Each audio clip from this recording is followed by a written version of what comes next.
alayhissalom kelib dediki, Robbing sendan so'rayapti.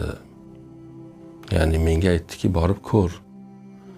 Uni mendan biror bir istagi bormikin?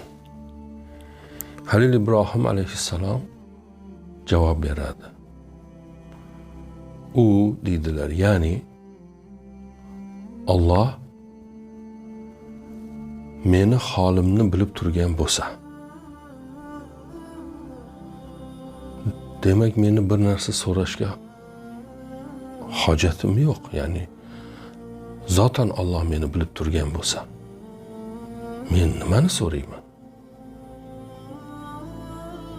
Uning holimni bilishi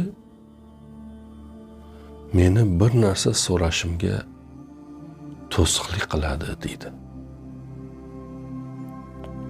Va do'stlar,